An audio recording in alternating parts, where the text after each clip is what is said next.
The clock on Dante Morelli's desk read 2:17 a.m. when his phone vibrated against the polished mahogany surface. He didn't recognize the number, but in his line of work, unknown calls at ungodly hours were never good news. His thumb hovered over the decline button for a split second before something, instinct perhaps, or fate, made him answer. "Mr. Morelli?" The voice on the other end was female, professional, yet trembling with barely contained urgency. "This is Nurse Patricia from St. Mary's Hospital. I'm calling about Elena Vasquez." Dante's entire body went rigid. The glass of whiskey he'd been holding suddenly felt like lead in his hand. Elena. The name alone had the power to dismantle every carefully constructed wall he'd built around himself over 33 years of surviving in the ugliest corners of New York City. What happened? His voice came out harder than he intended, each word a bullet leaving the chamber. "She's been shot, Mr. Morelli. 2 bullets. She's in surgery now, but—" The nurse paused, and Dante could hear the chaos of the emergency room bleeding through the phone, monitors beeping, voices shouting medical jargon, the mechanical whoosh of ventilators. "She's been saying your name, over and over. You're the only contact we found in her personal effects, aside from her mother, who's in Puerto Rico and can't get here until morning." Dante was already standing, his chair scraping violently against the floor. His men, scattered throughout the private club where he'd been conducting business, immediately straightened to attention. Marco, his second in command, moved toward him with questioning eyes. "I'm on my way," Dante said into the phone, his tone brooking no argument. "You keep her alive, whatever it takes. Money is no object. Get the best surgeons in the city. I don't care if you have to drag them out of their beds. Do you understand me?" "Yes, sir. But Mr. Morelli, there's something else you should know. Tell me in person. I'll be there in 10 minutes. He ended the call and looked at Marco. "Clear my schedule. Everything. I don't care if the mayor himself is waiting. Cancel it." "Boss, what's—" "Elena's been shot." The name meant nothing to most of his crew, but Marco had been with Dante long enough to recognize the shift in his boss's demeanor. In all their years together, Marco had never seen Dante Morelli afraid. Angry, yes. Ruthless, certainly. But never afraid. Until now. The drive to St. Mary's Hospital took exactly 8 minutes. Dante's driver, Carlos, broke every traffic law in existence, the black Mercedes weaving through the sparse late-night traffic, like a shark cutting through water. Dante sat in the back seat, his hands clenched into fists, his jaw tight enough to crack teeth. His mind raced through 1,000 scenarios, each more violent than the last. Who would dare? Who would be stupid enough, bold enough, to touch her? Elena Vasquez had entered his life 6 months ago under circumstances that still haunted his dreams. His nephew, Little Marco Jr., named after his second-in-command, had been rushed to St. Mary's with complications from pneumonia that had spiraled into sepsis. The boy was only 4 years old, the child of Dante's sister Maria, and the closest thing Dante had to a son of his own. For 48 hours, the family had maintained a vigil in the pediatric intensive care unit, and it was there that Dante first saw Elena. She'd been working a double shift, her dark hair pulled back in a practical bun, her scrubs adorned with cartoon characters that made the terrified children smile despite their pain. But it was her eyes that arrested him, warm brown depths that seemed to see straight through the expensive suit, the cold demeanor, the reputation that preceded him like a storm cloud. She'd looked at him and seen simply a man terrified of losing someone he loved. "He's going to be okay," she'd told Dante in the hallway outside little Marco's room, her hand briefly touching his arm. It was the first time in years anyone had dared touch him without permission. "I've seen worse cases pull through. Your nephew is a fighter. I can see it in his eyes." "How can you tell?" Dante had asked, desperate for any shred of hope. "Because he has your eyes," Elena had replied with a soft smile. And something tells me you don't know how to lose. She'd been right. Little Marco pulled through, thanks in no small part to Elena's tireless advocacy for additional treatments and her refusal to let the overworked doctors dismiss the child as just another case. When Dante had tried to thank her with a donation, a check with more zeros than most people saw in their lifetime, she'd handed it back to him with a gentle firmness that left him speechless. "Give it to the hospital if you want," she'd said. "But I didn't save your nephew for money. I saved him because that's what I do. That's what we all should do." In that moment, Dante Morelli, a man who'd built an empire on the principle that everything and everyone had a price, encountered someone who couldn't be bought. The realization had been both terrifying and intoxicating. After that, he'd found excuses to return to St. Mary's, anonymous donations that somehow always ended up funding the pediatric wing, new equipment that mysteriously appeared in Elena's unit. He'd even attended a hospital fundraiser, something so far outside his usual sphere that his men had thought he'd lost his mind. But it had given him the chance to see her in a different environment, to watch her laugh with colleagues, to observe the way children lit up when she entered a room. He'd never approached her directly again. He wasn't sure why. Perhaps some buried instinct of self-preservation, or maybe the recognition that someone like Elena Vasquez deserved better than the blood-stained world he inhabited. She was light, and he was darkness, and darkness had no business corrupting light. But now someone had shot her. Someone had dared to touch what he'd silently, impossibly, claimed as his. The Mercedes screeched to a halt outside St. Mary's emergency entrance. Dante was out of the car before it fully stopped, Marco close on his heels with 4 additional men fanning out to secure the perimeter. The automatic doors parted before him like the Red Sea, and the hospital staff took one look at the man in the $3,000 suit with murder in his eyes and wisely stepped aside. "Where is she?" Dante demanded of the first nurse he encountered. "Sir, you can't just— Elena Vasquez. Where is she?" The nurse's eyes widened with recognition, not of him personally, but of the type of man he was, the type who made demands, not requests.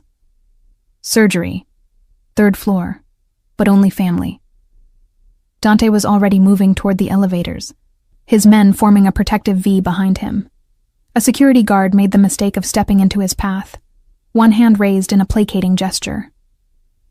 "Sir, I'm going to have to ask you to—" Marco smoothly intercepted, flashing something that might have been a badge, but definitely wasn't. Whatever he said was low and fast, and the guard's face went pale before he stepped aside without another word. The 3rd floor surgical wing was a maze of sterile corridors and harsh fluorescent lighting. Dante emerged from the elevator to find Nurse Patricia waiting for him, a woman in her 50s with kind eyes and the bearing of someone who'd seen too much suffering to be easily rattled.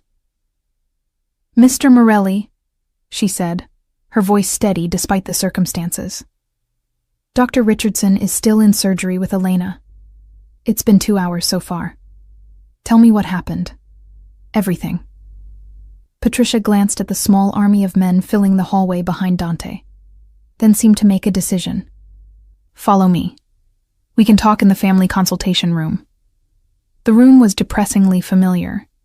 Neutral colors, boxes of tissues strategically placed, furniture designed to be comfortable enough for long waits, but not so comfortable that people would want to stay. Dante had been in rooms like this before, delivering news that would shatter families. Now he was on the other side of that equation. Elena was leaving her shift at 11:30. Patricia began once they were seated. "She always parks in the west lot because it's closer to the pediatric wing. According to witnesses, there was a black SUV waiting near her car. 2 men got out. There was an argument. Witnesses say Elena looked frightened but was trying to stay calm. Then," Patricia's voice cracked slightly, "then someone else arrived. A man in a suit. The 2 men from the SUV drew weapons. Elena tried to run. That's when the shots were fired." Dante's blood ran cold. "How many shots?" "5 in total. 2 hit Elena, 1 in the shoulder, 1 in the abdomen. The others." Patricia took a breath. The others hit the man in the suit. He's in surgery too. Critical condition. Who was he? We don't know yet. No ID on him. But Mr. Morelli, the police think Elena might have witnessed something. They're treating this as a targeted hit, not a random attack. Dante's mind was already racing through possibilities. A targeted hit near St. Mary's Hospital. 2 shooters. A third man who'd apparently tried to intervene, or maybe was the actual target. This had the fingerprints of organization written all over it. But whose organization? The police want to talk to you, Patricia added carefully. They know you have. Connections to Elena. Let them wait, Dante said flatly. His connections to Elena were minimal, peripheral, carefully maintained from a distance. But in his world, even minimal connections could be dangerous. Had someone found out about his interest in her? Was this a message? A challenge? Or worse? Had his presence in her life, however distant, somehow painted a target on her back? The thought made his hands curl into fists so tight his knuckles went white. If that was true, if his darkness had somehow reached out and touched her light, then every single person responsible would learn what true darkness meant. I need to see her the moment she's out of surgery, Dante said, his voice leaving no room for argument. Of course. But Mr. Morelli, you should know. The damage was extensive. Even if Dr. Richardson manages to stabilize her, the next 72 hours will be critical. There's a very real possibility that... No. The word came out like a gunshot. Don't say it. Don't even think it. She's going to survive. That's not a hope. That's an order. Patricia looked at him with something that might have been pity, or might have been understanding. I've been a nurse for 30 years, Mr. Morelli. I've learned that the human will to survive is sometimes stronger than any medical intervention. Elena is a fighter, and she was calling for you. That means something. Dante stood abruptly, unable to remain still any longer. He moved to the window, looking out over the sleeping city that never truly slept. Somewhere out there, the men responsible for this were breathing, living, thinking themselves safe. That would change soon. His phone buzzed. A text from Tony, his head of intelligence. Got the security footage from hospital parking lot. Sending now. Dante pulled up the video on his phone, his jaw clenching as he watched the scene unfold in grainy black and white. There was Elena, walking to her car, exhaustion evident in her posture after what had probably been another grueling shift. The black SUV pulling up.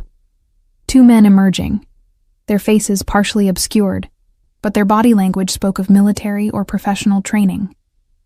Then the third man, arriving in what looked like a town car, moving quickly toward Elena. The confrontation happened fast. Words exchanged, the sudden draw of weapons. Elena turning to run, the muzzle flashes, Elena falling, the third man taking hits and going down hard. Dante watched it 3 times, memorizing every detail, every movement, every second. Then he forwarded it to Tony with a simple message. Find them. I don't care how. Find them now. Mr. Morelli? A new voice at the door. A man in surgical scrubs, mask pulled down, fatigue etched into every line of his face. Dr. Richardson. Elena is out of surgery. We've moved her to the ICU. She's stable, but I want her moved, Dante interrupted. To my facility, tonight. Dr. Richardson blinked. Sir, I don't think you understand. She can't be moved, not in her condition. The next few hours are... I have a private medical facility with equipment that makes this place look like a field hospital, Dante said, his tone brooking no argument. I have surgeons on call 24/7. I have security that can actually protect her. Because whoever did this might try again, doctor. And this hospital, with all due respect, is not equipped to stop them. Doctor, Richardson stared at Dante Morelli as if the man had just suggested performing surgery in the back of a moving vehicle. The doctor's surgical scrubs were still damp with perspiration from the 3-hour operation. his eyes bloodshot from concentration and the harsh fluorescent lights of the operating theater. Behind him, through the ICU doors, machines beeped in rhythm with Elena's struggling heartbeat. "Mr. Morelli," Dr. Richardson began, his voice strained with the kind of patience reserved for dealing with difficult family members. "I understand you're concerned, but moving a patient in Elena's condition would be incredibly risky. She's just come out of major surgery. Her vitals are barely stable. The trauma to her abdomen is exactly why she needs to be somewhere with better security and resources," Dante cut in, his voice dropping to a dangerous register that made everyone in the room instinctively step back. "Doctor, let me be very clear. The people who did this to Elena are not random criminals. This was a professional hit, and if they discover she survived, they will come back to finish the job. Can your hospital security stop that?" Dr. Richardson opened his mouth, then closed it. His eyes flickered toward the standard hospital security guard, visible through the hallway window, a man approaching retirement age whose primary job involved checking visitor badges and escorting belligerent family members out of the building. "I didn't think so," Dante continued. "My facility has armed ex-military security, surgeons trained at Johns Hopkins and Mayo Clinic, equipment that most hospitals can't afford. And most importantly, it's a location that nobody outside my organization knows about. Elena will be safe there while she recovers. Here, she's a sitting duck."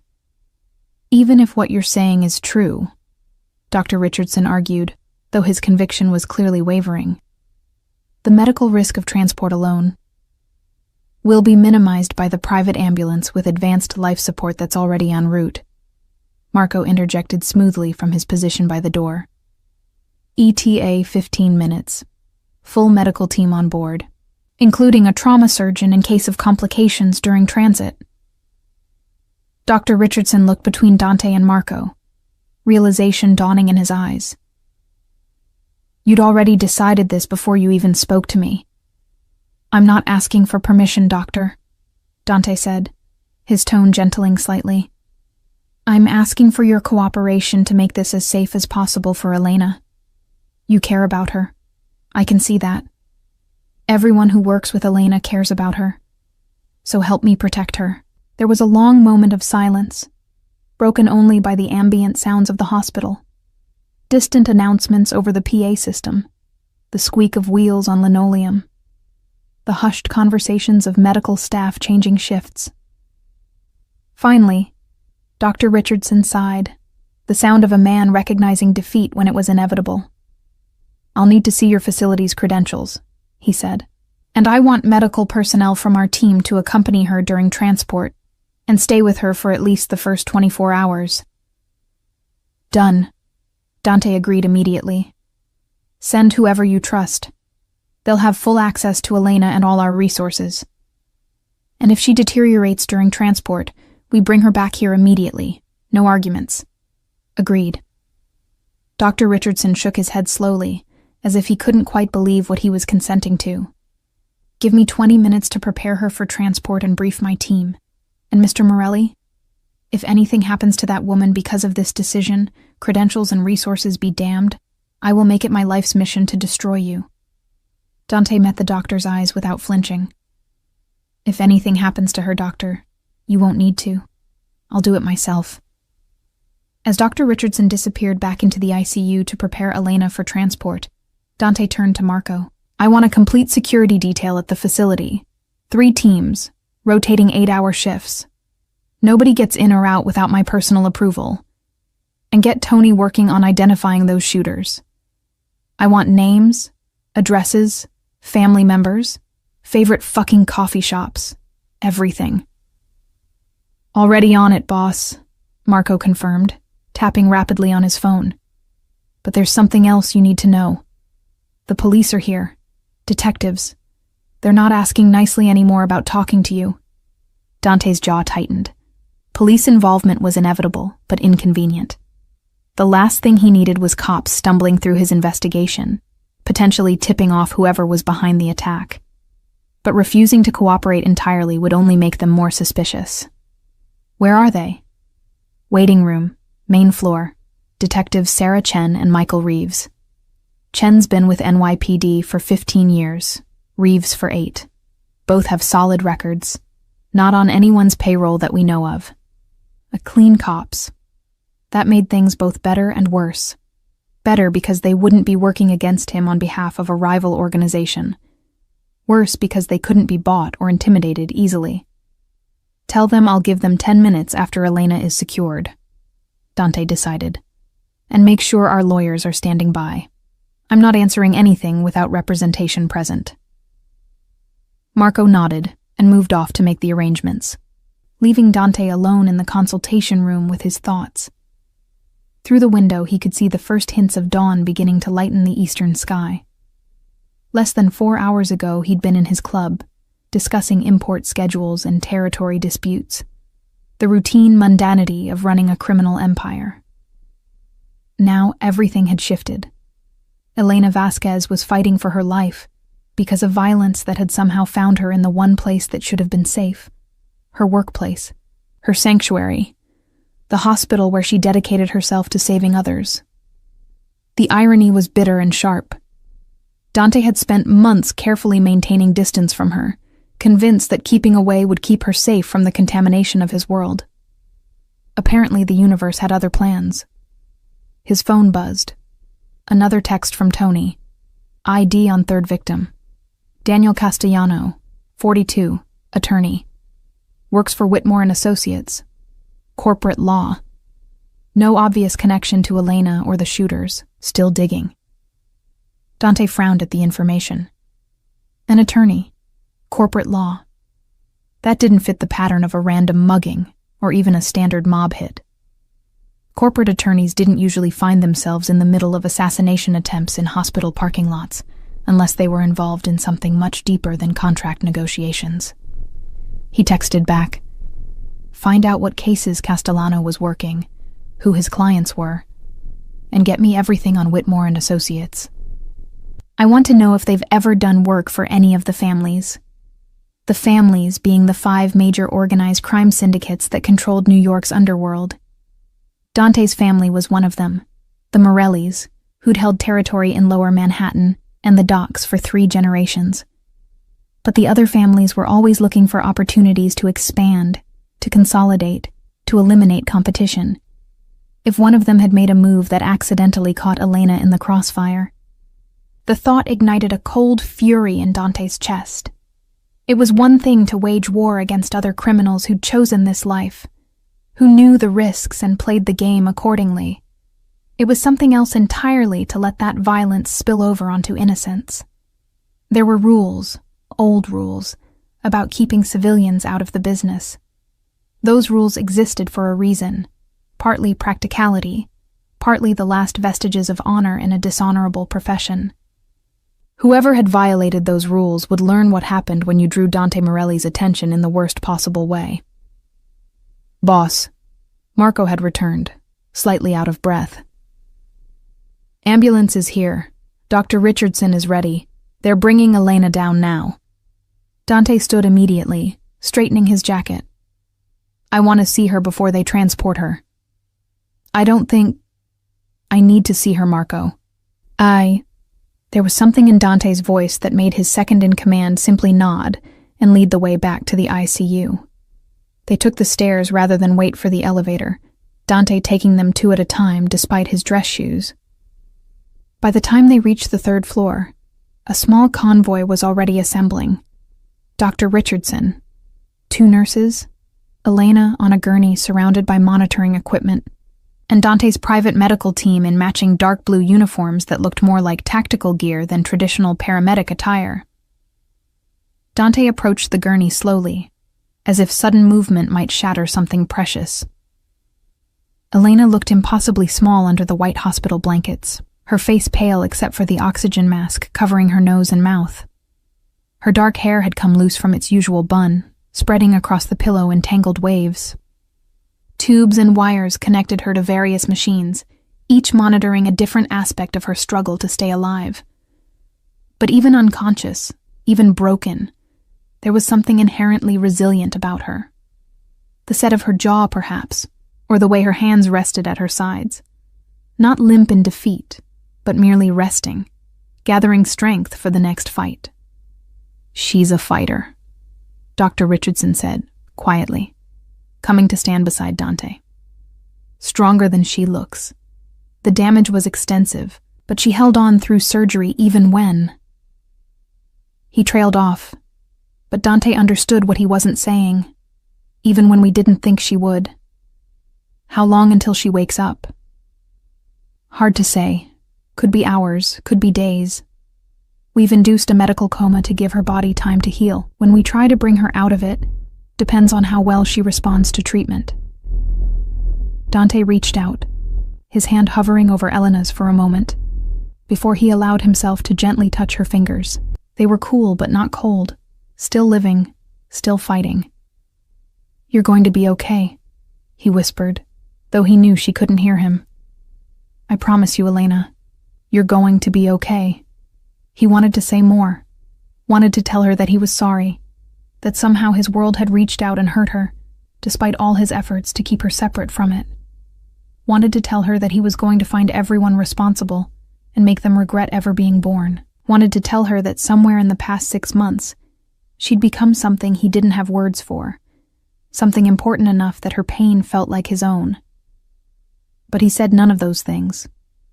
Instead, he simply held her cool hand for another moment, before stepping back and nodding to the medical team. "Let's move." The transfer happened with military precision. Dante's team had clearly done this before, moving high-value targets who couldn't use traditional medical facilities. The private ambulance waiting at the emergency bay entrance was a Mercedes Sprinter customized with more medical equipment than some rural hospitals possessed. Dr. Richardson and Nurse Patricia climbed in alongside Elena, their professional skepticism visibly shifting to surprise as they took in the setup. "This is impressive," Dr. Richardson admitted grudgingly. "I've seen hospital ICU transports with less capability." "I told you," Dante said from where he stood outside the ambulance doors. "Money is no object when it comes to Elena's care. Whatever she needs, whoever needs to be hired, whatever equipment needs to be purchased, make it happen. I'll follow in my car." As the ambulance doors closed and the vehicle pulled away with the police escort that Marco had somehow arranged, Dante felt the weight of the past few hours finally settling on his shoulders. He was exhausted but knew sleep wouldn't come even if he tried. There was too much to do, too many pieces to move into position. "The detectives are getting restless," Marco said, appearing at his elbow. "And the sun's coming up. If we're going to talk to them, we should do it now before they decide to make this difficult." Dante glanced at his watch. 5:47 a.m. In another life, he might have been waking up now, preparing for a day of legitimate business. Coffee, shower, reviewing the morning news. Instead, he was covered in the sterile smell of hospitals, running on adrenaline and rage, about to talk to police about a shooting he had nothing to do with but everything to gain from solving. "Get the lawyers on a conference call," he instructed, "and make sure they understand.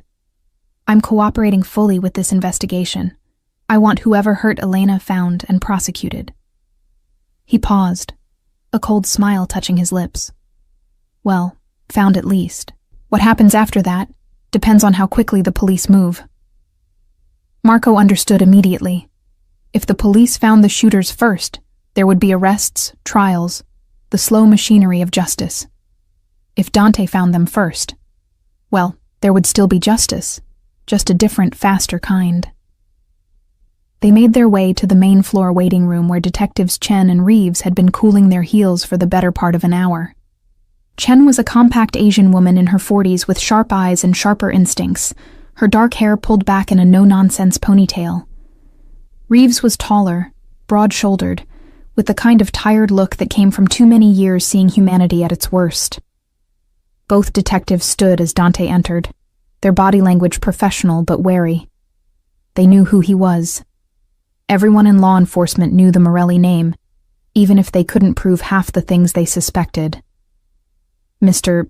Morelli," Chen began, her tone carefully neutral. Thank you for agreeing to speak with us. I'm Detective Chen. This is Detective Reeves.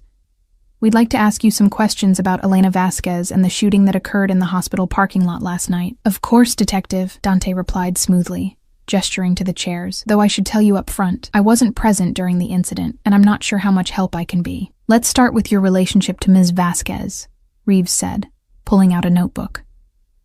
Hospital staff say you've been a regular visitor here over the past few months. Anonymous donations, equipment purchases, attendance at fundraisers. That's a significant investment for someone who claims to barely know the victim. I wouldn't say I barely know her, Dante corrected. Elena saved my nephew's life 6 months ago. I'm grateful. The donations were my way of showing that gratitude to the hospital and the pediatric unit where she works. Nothing more complicated than that. Chen leaned forward slightly. And yet when she was shot, you were called. Her phone had you listed as an emergency contact under the name Dante. Not Mr. Morelli or Marco's uncle or anything that would indicate a distant professional relationship. Just Dante. That suggests something more personal. Dante kept his expression neutral, though internally he felt a jolt at this information. Elena had listed him as an emergency contact. When had she done that? And why? They'd barely spoken beyond polite pleasantries in the hospital corridors. I'm as surprised as you are, Detective, he said honestly. Elena and I have only had a handful of conversations. Perhaps she had a reason I'm not aware of. Or perhaps you were closer than you're admitting, Reeves suggested, his tone implying things Dante didn't appreciate. Before Dante could respond to the implication in Detective Reeves's tone, his lawyer arrived. Catherine Walsh, senior partner at Walsh & Bingham, a woman whose reputation for aggressive defense made prosecutors wince and judges groan. She swept into the waiting room like a force of nature wrapped in a charcoal pantsuit, her silver hair perfectly styled despite the early hour. Detectives, she said crisply, not bothering with pleasantries. Catherine Walsh representing Mr. Morelli. I understand you have questions, but before we proceed, I need to clarify something important. My client is here voluntarily, out of concern for Ms. Vasquez and a genuine desire to help your investigation. He is not a suspect. He has committed no crime, and any suggestion to the contrary will result in this conversation ending immediately. Are we clear? Detective Chen's expression didn't change, but Dante caught the slight tightening around her eyes.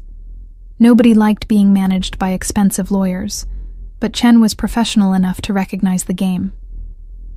Crystal clear, Ms. Walsh. We simply want to understand Mr. Morelli's connection to the victim, and whether he might have any information that could help us identify the shooters. Then let's proceed on that basis, Catherine said, settling into a chair and nodding at Dante to continue. As I was saying, Dante resumed, Elena and I are not close in the way your question implied, Detective Reeves. But I have tremendous respect for her. She's dedicated, compassionate, and exceptionally good at what she does.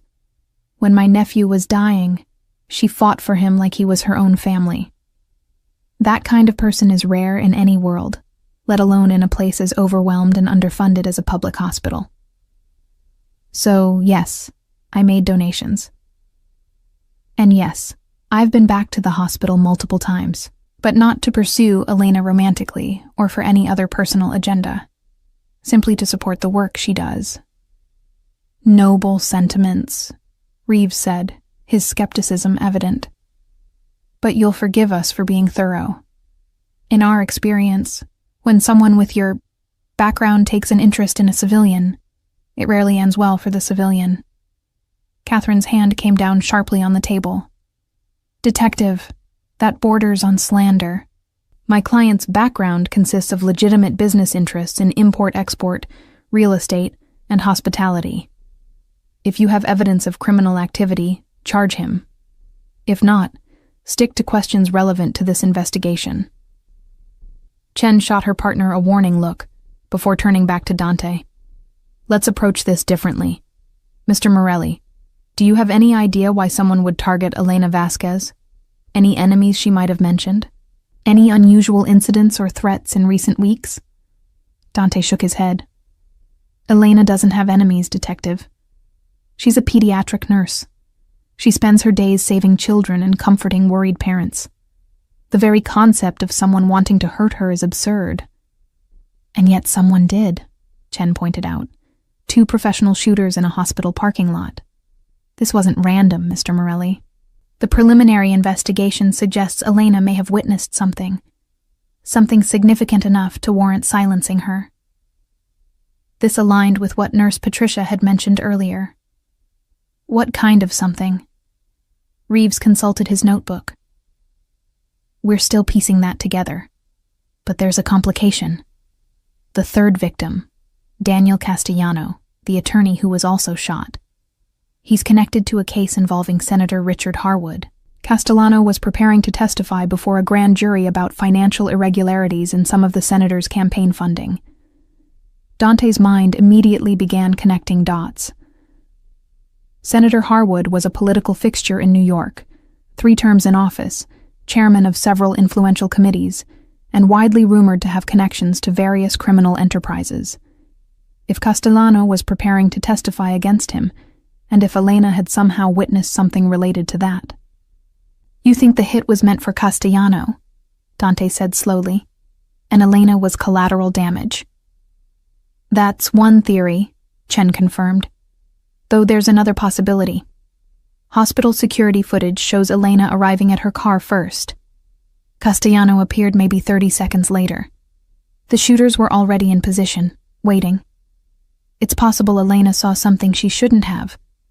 Maybe the shooters getting into position, maybe some kind of preliminary setup, and Castellano's arrival simply complicated what was supposed to be a clean elimination of a witness. The thought made Dante's blood run cold. Elena hadn't been collateral damage. She'd been the primary target, at least initially, which meant the threat wasn't over, once whoever ordered the hit discovered she'd survived. Detective, Dante said carefully, I need to ask you something, and I need you to answer honestly. How secure is your investigation? Are you confident that information about Elena's condition won't leak to whoever ordered this hit? Chen and Reeves exchanged glances. We're keeping details close, Chen said. But in a hospital setting with dozens of staff, complete information control is impossible. Why? Because if I were the person who ordered this, and I found out my target survived, I'd try again, immediately, before she can wake up and identify the shooters or testify about what she saw. Your facility, Reeves said, understanding dawning in his eyes. That's why you moved her. You're not just providing better medical care. You're hiding her. I'm protecting her, Dante corrected. There's a difference. And before you object on legal grounds, Elena is not a prisoner. She's a patient receiving world-class medical treatment in a secure location. The moment she wakes up and wants to leave, she's free to do so. But until then, I'm making damn sure nobody gets a second chance at killing her. Catherine placed a restraining hand on Dante's arm, a silent reminder to be careful about what he said. But for once, Dante didn't care about legal exposure. The police needed to understand the stakes. Detectives, Catherine interjected smoothly. My client is obviously emotionally invested in Ms. Vasquez's safety. That's admirable, not criminal. However, if you're concerned about witness security, perhaps we can discuss a formal arrangement. Mr. Morelli's facility is equipped with state-of-the-art security systems.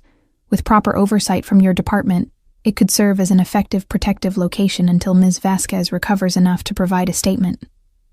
Chen considered this for a long moment. That would be highly irregular. So is a hit squad targeting a nurse in a hospital parking lot, Dante shot back. Regular procedures don't seem to be cutting it, Detective. How many officers can you spare for round-the-clock protection? 2? 4? And for how long? Days? Weeks? My facility has a full security team, all former military or law enforcement, working 3 rotating shifts. No gaps in coverage, no budget constraints, no jurisdictional issues. Tell me honestly, Can the NYPD provide better protection? The detectives couldn't answer because they all knew the truth. Police departments ran on stretched budgets and overworked officers.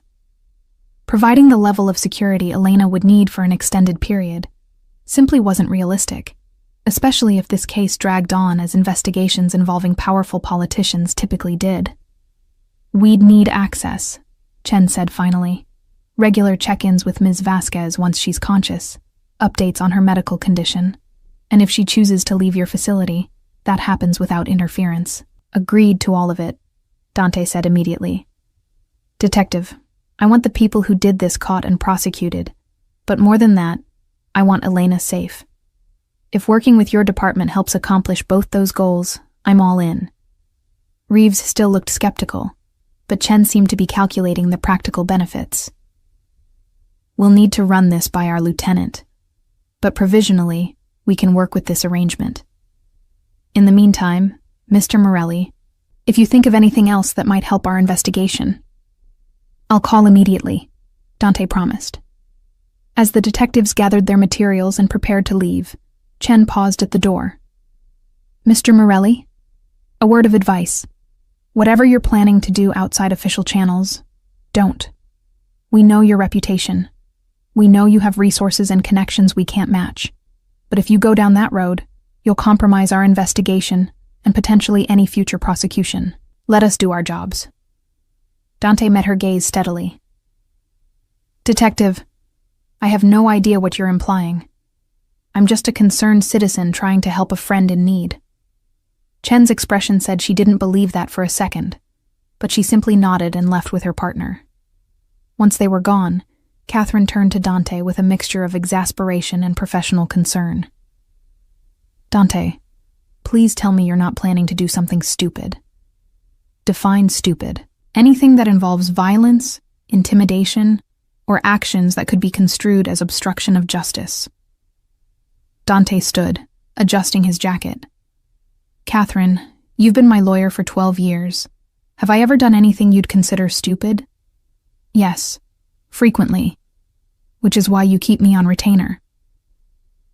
Despite everything, Dante felt a faint smile touch his lips.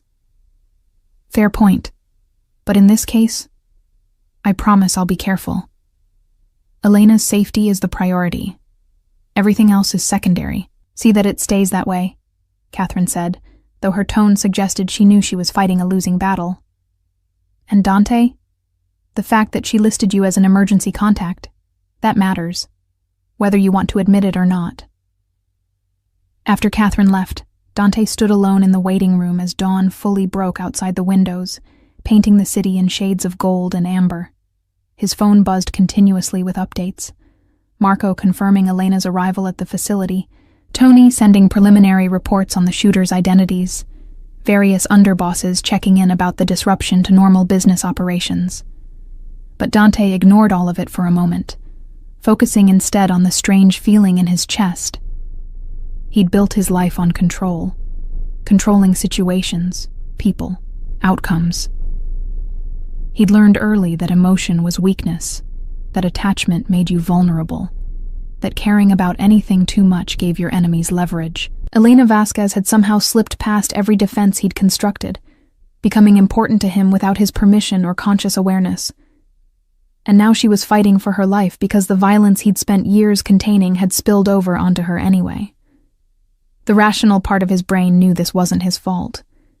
Elena had been caught up in something involving a corrupt senator and a whistle-blowing attorney. Nothing to do with Dante's world at all. But the irrational part, the part that had listed her in his phone under just her first name, that had made anonymous donations so he'd have excuses to visit the hospital, that had spent 6 months carefully not acknowledging how much he looked forward to catching glimpses of her in the hallways. That part knew differently. His world and her world had collided, and she'd been the one to pay the price. He pulled out his phone and called Tony. Tell me you have something. Working on it, boss, Tony replied, the sound of rapid typing audible in the background. The hospital security footage gave us partial plates on the SUV, running it through our systems now. Also made some progress on Castellano, the attorney. Guy was deep into the senator's finances. We're talking money laundering, shell companies, connections to the Bratva. The Bratva, the Russian mob. Dante's jaw clenched. If Russian organized crime was involved, the situation had just gotten exponentially more complicated. The Russians played by different rules, had different codes, and generally gave less of a damn about traditional boundaries between criminal business and civilian life. "Keep digging," Dante ordered. "I want to know every person involved in this, from the shooters on the ground to whoever gave the order. And Tony? I want to know who the senator uses for his dirty work. Which crews, which fixers, which corrupt cops. Everything." "On it, boss. But Dante? If we go after the Russians, even to defend our own, that's going to start a war. You sure you want to light that fuse?" Dante thought about Elena lying unconscious in a hospital bed, her life hanging by a thread because she'd been in the wrong place at the wrong time. Thought about her calling his name even as she fought for survival. Thought about the fact that she'd trusted him enough to list him as an emergency contact, even though he'd never given her reason to. "If that's what it takes," he said coldly, "then we go to war. But Tony, this one is personal. Spread the word through the organization. Elena Vasquez is under Morelli protection now. Anyone who touches her, threatens her, or even looks at her wrong answers directly to me. And make sure that message reaches our Russian friends too.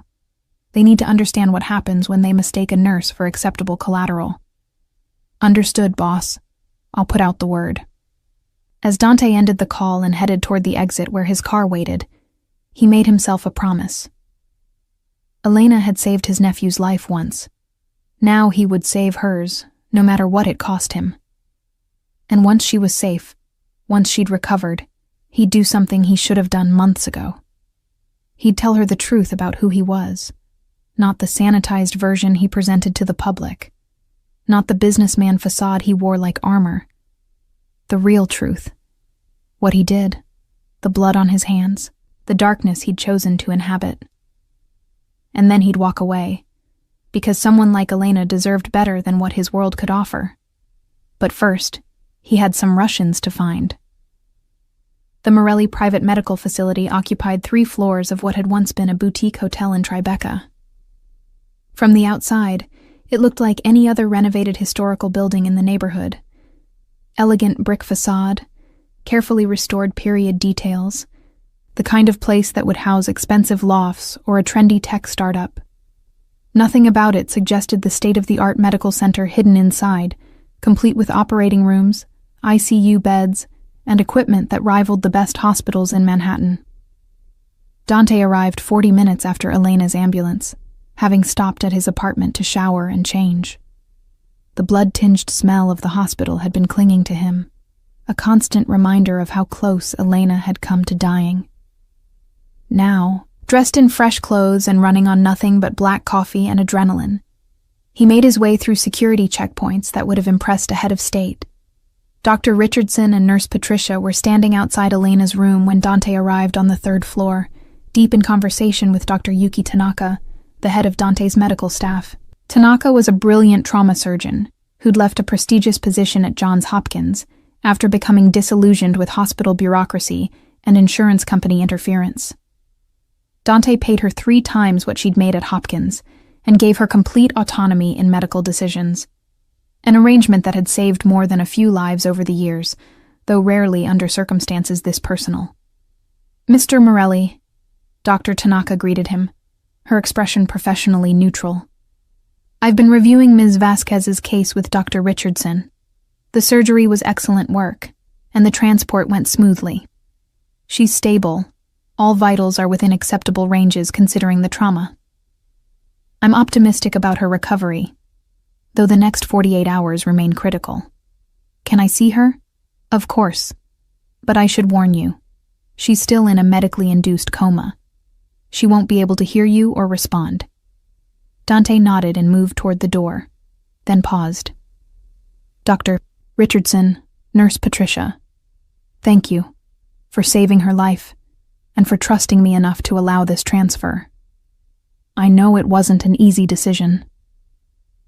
Dr. Richardson studied him for a long moment, as if trying to reconcile the dangerous man he'd heard about with the one standing before him, clearly exhausted and worried about a patient.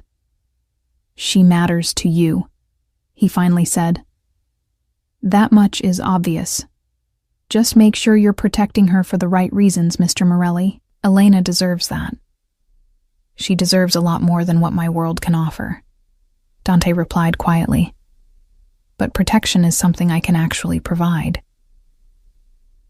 Inside the room, Elena looked even more fragile than she had at St. Mary's, perhaps because the clinical efficiency of Dante's facility somehow emphasized her vulnerability. She was connected to fewer machines here. Dr. Tanaka ran a tighter operation with better technology, but the effect was still jarring. This woman who'd seemed so capable and strong when she was working, who'd faced down Dante's intimidating presence with calm professionalism, was now utterly dependent on machines and medications to keep her alive. Dante pulled a chair close to the bed and sat down, careful not to disturb any of the medical equipment. Her hand was resting on top of the blanket, and after a moment's hesitation, he took it gently in his own. Her skin was warmer than it had been at the hospital, which he took as a good sign. "I don't know if you can hear me," he said softly, aware of how foolish talking to an unconscious person should feel, but finding he didn't care. "The doctors say probably not, that you're too deep under right now. But just in case, I wanted you to know you're safe. You're going to recover. And whoever did this to you, Elena, they're going to pay for it. I promise you that." He sat there for what might have been minutes or hours, time losing its usual meaning in the quiet of the room. His phone buzzed periodically with updates from his organization, but he ignored it. For once, the business of running a criminal empire could wait. A soft knock at the door announced Marco's arrival. "Boss, sorry to interrupt, but Tony's got something. He's downstairs in the conference room, says it's urgent." Reluctantly, Dante released Elena's hand and stood. He leaned down, surprising himself by pressing a gentle kiss to her forehead. "I'll be back," he whispered. "I promise." The facility's conference room was on the ground floor, a windowless space designed for privacy and security. Tony was already there, his laptop open on the table, surrounded by printed photographs and documents. He looked like he hadn't slept, his usual neat appearance disheveled, his eyes red from staring at screens. "Please tell me you have good news," Dante said, closing the door behind him. "Good and bad," Tony replied. "Good news first. I identified the shooters, Alexei Volkov and Dmitry Sokolov, both former Spetsnaz, both working as enforcers for the Kozlov Bratva. They're not subtle operators. Their specialty is intimidation and wet work, not surgical hits. Which explains why everything went sideways when Castellano showed up. They were sent to kill a nurse, not handle a complication." Dante studied the photographs Tony had pulled up. Two hard-faced men in their 30s, the kind of people who looked dangerous even in casual settings. "Where are they now?" "That's the bad news. Volkov's dead. Killed in what looks like a professional cleanup about 3 hours after the hospital shooting. Single bullet to the back of the head, execution style. Body was found in a warehouse in Red Hook. Sokolov's gone to ground. We're working on finding him, but he's smart enough to know he's next on the chopping block." Dante absorbed this information, his mind racing through implications. Someone's cleaning house, eliminating loose ends. Exactly. And there's more. Tony pulled up another file on his laptop. "I dug into Senator Harwood's connections like you asked. Turns out he's been taking money from Viktor Kozlov's operation for years. Campaign contributions laundered through legitimate businesses, personal favors, protection from investigations. In exchange, Harwood makes sure certain police operations get redirected, certain prosecutions don't happen, certain regulatory issues disappear. So when Castellano, the attorney, decided to testify about Harwood's financial irregularities, He was threatening to expose not just the senator, but Victor's entire New York operation. Tony finished. We're talking about RICO charges, asset seizures, international investigations, the kind of heat that could bring down the whole Bratva presence in the city. Dante leaned back in his chair, the pieces falling into place. And Elena? Wrong place, wrong time. Or... Tony hesitated, pulling up more documents. There's another possibility. Elena works in the pediatric wing at St. Mary's, right? Guess who else has a connection to that hospital? Senator Harwood's daughter, Emily Harwood. She's been receiving treatment there for leukemia. Top secret. Kept out of the press for political reasons. Elena would have had access to patient records, might have seen something, noticed something that connected the senator to Victor's operation. You're suggesting Elena was targeted because she might have been a potential witness, even if she didn't know she was one. I'm saying Victor doesn't leave loose ends. If there was even a chance Elena had seen something that could tie back to the senator, who ties back to the Bratva, Tony shrugged. They'd eliminate the threat. Dante felt his rage crystallizing into something cold and focused. Elena had been marked for death not because of anything she'd done, but simply because she existed in proximity to powerful people's secrets. The randomness of it, the casual cruelty, made his hands curl into fists. Find Sokolov, he ordered. I don't care what it costs or what you have to do. I want him alive. He's going to tell me everything about who gave the order, how the operation was supposed to go down, and what they planned to do if Elena survived. Everything. And then he's going to disappear, permanently. But not before I make sure Victor Kozlov understands what happens when you mistake a Morelli's people for acceptable targets. Tony nodded and began packing up his materials. Boss, one more thing. The cops are still investigating, which means we need to be careful. If we move too overtly against the Bratva, even in retaliation, it could blow back on us. Detective Chen seems smart. She's going to notice if Russians start disappearing or turning up dead. Let her notice, Dante said coldly, but make sure nothing leads back to us directly. I want this handled cleanly. And Tony, put out feelers with the other families. I want them to know what happened and that we're responding. If Victor has any sense of self-preservation, he'll offer compensation and cooperation. If he doesn't, Dante let the threat hang in the air. The next 2 days were a masterclass in controlled violence and strategic pressure. Dante divided his time between Elena's bedside and the systematic dismantling of Victor Kozlov's operation in New York. It started small, a few key Bratva enforcers finding themselves arrested on outstanding warrants that suddenly became police priorities. Several profitable operations getting raided by cops who'd received anonymous tips about illegal activities. Nothing that could be traced directly to Dante, but the message was clear. The Morellis were applying pressure. Meanwhile, Dante's people worked the streets, following up leads on Sokolov's whereabouts. The missing shooter had gone deep underground, but even the best hiding places eventually revealed themselves to someone with enough resources and motivation. It was Marco who finally caught the break, tracking Sokolov through a girlfriend who worked at a Russian nightclub in Brighton Beach. We've got him, Marco reported on the 3rd day after the shooting. Safe house in Coney Island, minimal security. Probably thinks he's beneath our notice with everything else going on. Bring him to me, Dante ordered, alive and able to talk. Beyond that, I don't care what condition he's in. The extraction happened at 3 a.m., quick and professional. Dante's team hit the safe house with overwhelming force, neutralizing the 2 guards before they could even draw weapons.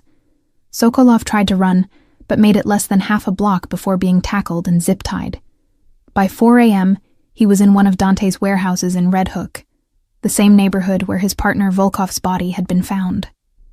Dante arrived an hour later, having spent the previous evening reading to Elena. Dr. Tanaka had suggested that auditory stimulation might help patients in medically induced comas, so Dante had taken to reading aloud from a collection of children's stories he'd found in the facility's library. The same kind of stories Elena apparently used to calm frightened children in the pediatric ward. He'd felt ridiculous at first, sitting there reading about talking animals and magical forests to an unconscious woman. But there was something cathartic about it, something that kept his mind focused on the future where Elena would wake up and be okay, rather than dwelling on the violence he was about to commit. Now, standing in the warehouse with Dmitry Sokolov zip-tied to a chair in front of him, the contrast between those two worlds couldn't have been more stark. Sokolov was a mess. Bloody nose, split lip, one eye already swelling shut from where he'd resisted capture. But he was conscious and terrified, which was exactly what Dante needed. "Dmitry Sokolov," Dante said conversationally, pulling up a chair and sitting down opposite the Russian. "Former Spetsnaz, current enforcer for Viktor Kozlov, and recently employed as an assassin targeting innocent nurses. We need to have a conversation." "I want lawyer," Sokolov said in heavily accented English. "I know my rights. You cannot—" The backhand came so fast, Sokolov didn't see it coming. The impact snapped his head to the side, blood spraying from his reopened lip. "Let me explain something to you," Dante continued calmly, as if the violence hadn't interrupted his sentence. "You're not under arrest. There are no lawyers coming. There are no rights being violated here. This is simply one professional to another, having a conversation about choices and consequences. Your partner, Alexei Volkov, someone put a bullet in his head. That person was probably Victor, cleaning up loose ends. Which means right now you have two options." Dante leaned forward, his eyes locked on Sokolov's. "Option 1, you tell me everything. Who gave you the order to kill Elena Vasquez, why she was targeted, what the plan was if things went wrong, and anything else I want to know. In exchange, I let you live. Not free, not unpunished, but alive. I'll even throw in protection from Victor's people if you're worried about reprisal." "And option 2? Sokolov asked, though his voice was shaking now. "Option 2 is I let Marco here ask the questions." Dante gestured to where his second-in-command stood in the shadows. "Marco's very good at his job, but he's not as patient as I am. You'd eventually tell us everything anyway, but the process would be considerably less pleasant. So which option sounds better to you?" Sokolov was silent for a long moment, weighing his choices. Dante could see the calculation happening behind the Russian's eyes. Loyalty to Victor versus self-preservation. The oath of silence versus the very real possibility of dying in this warehouse. Finally, survival won out. "Okay," Sokolov said quietly. "I tell you, but you promise protection, yes? Victor finds out I talk. I'm dead, man. You have my word. Now start talking." The story that emerged over the next 2 hours was worse than Dante had feared. Elena hadn't been random collateral damage, or even a potential witness to some ancillary crime. She'd been specifically targeted after Emily Harwood, the senator's daughter, had mentioned to Viktor Kozlov during a private meeting that a nurse at St. Mary's seemed unusually interested in my father's visits. Elena, in her characteristic compassion, had apparently noticed how stressed Emily seemed and had asked if everything was okay at home, a completely innocent gesture from someone who cared about her patient's well-being. But to Victor and the senator, that innocent question had looked like suspicion, like potential exposure. They'd decided elimination was safer than risk, ordering Sokolov and Volkov to make it look like a mugging gone wrong. Castellano's arrival had complicated things. He'd apparently been meeting Elena to discuss her testifying about what she'd seen in patient records, though the attorney had been killed before the meeting could happen. "Victor was angry when we failed," Sokolov concluded. "Said we were sloppy, that we'd brought heat down on operation. Alexei, he was panicking, talking about running. That's when Victor had him killed. I knew I was next, so I ran first." Dante sat back, processing the information.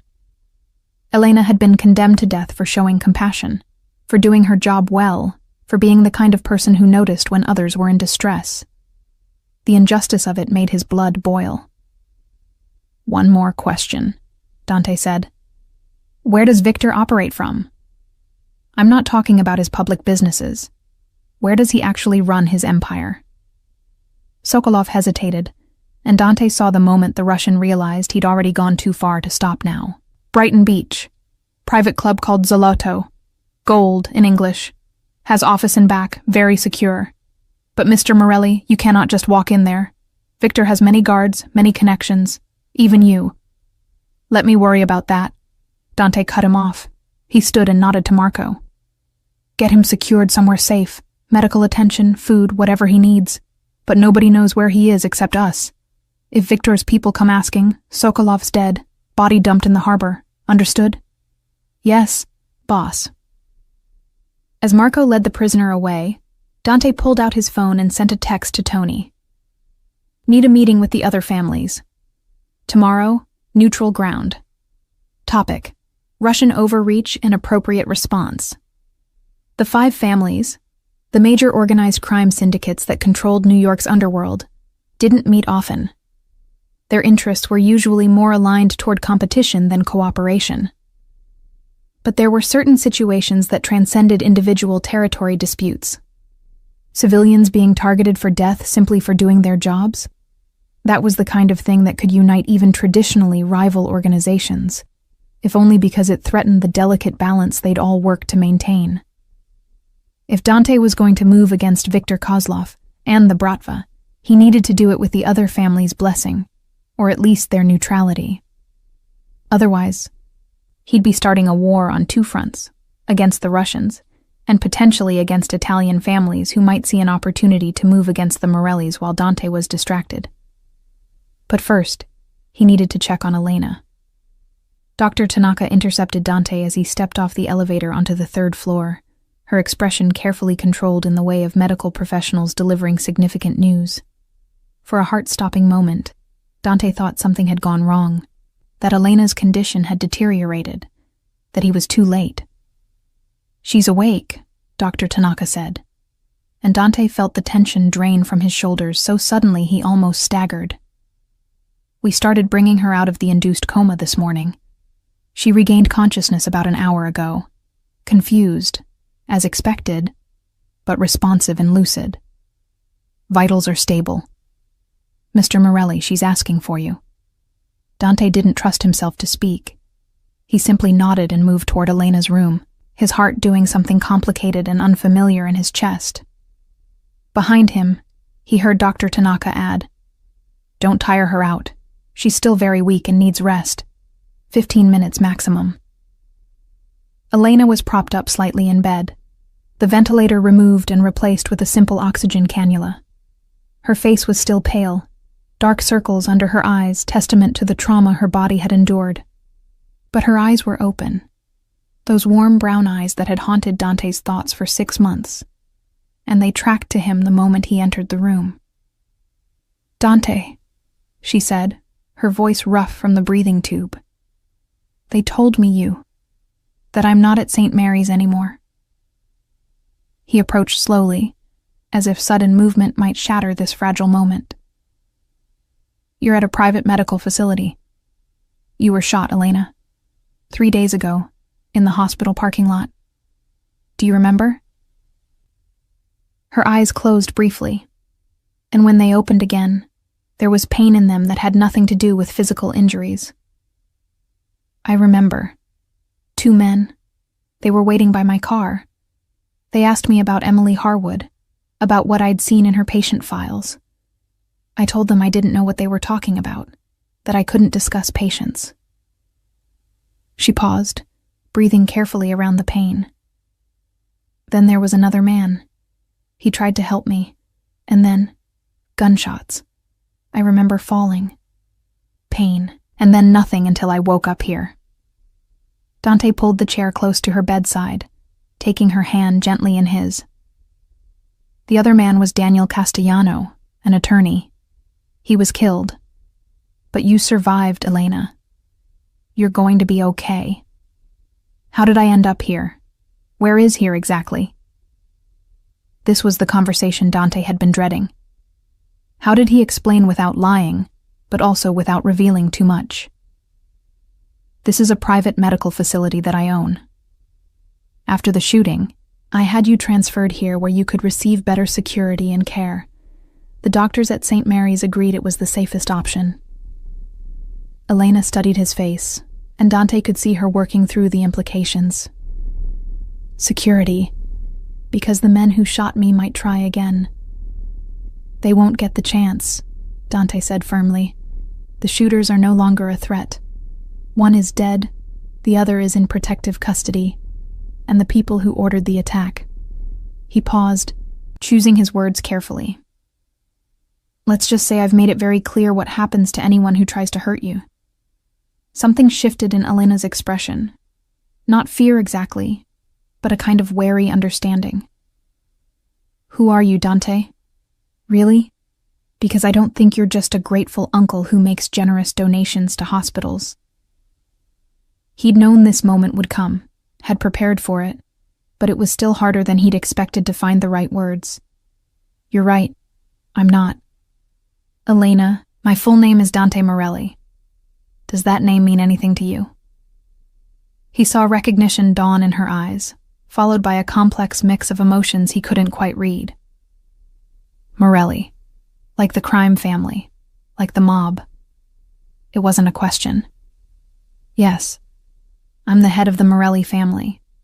Have been for the past 8 years, since my father died.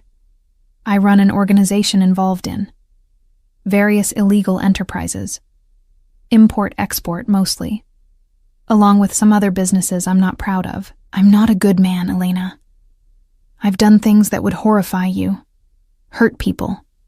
Worse than hurt them. But I need you to understand. I never wanted my world to touch yours. Never. I tried to keep my distance, to keep you safe from all of this. Then why did you keep coming to the hospital? Elena asked, her voice soft but steady. Why the donations? Why did I have you listed as an emergency contact, Dante? I've been asking myself that since I woke up. You had me listed as a contact? Dante asked, the question coming out more vulnerable than he'd intended. I didn't know that. I never asked you to do that. I know, but after you came to the fundraiser, I saw you talking to some of the children in the ward. Do you remember? There was a little girl, Sophia. She was terrified because she had to have surgery the next day. You sat with her for almost an hour, just talking to her about your nephew, how he'd been scared too, but everything turned out okay. You made her laugh, Dante. And I thought anyone who could be that gentle with a frightened child, anyone who cared that much, deserved to have someone they could call if they needed help.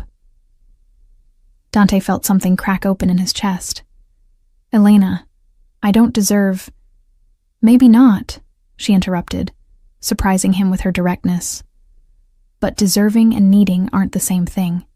You saved my nephew's life once, and now you've saved mine. Twice, actually. Once by having me moved here, and again by... She trailed off, her eyes searching his face. What did you mean when you said you've made it clear what happens to anyone who tries to hurt me? This was dangerous territory. Dante took a breath and decided on honesty, or as much honesty as he could give without completely horrifying her. The shooting wasn't random. You were targeted by Russian organized crime because they thought you might be a witness to something involving a corrupt senator. Once I understood that, I took steps to make sure they knew you were under my protection, that attacking you again would mean going to war with the Morelli family. Protected me, Elena repeated slowly, by threatening to start a mob war. If necessary, yes.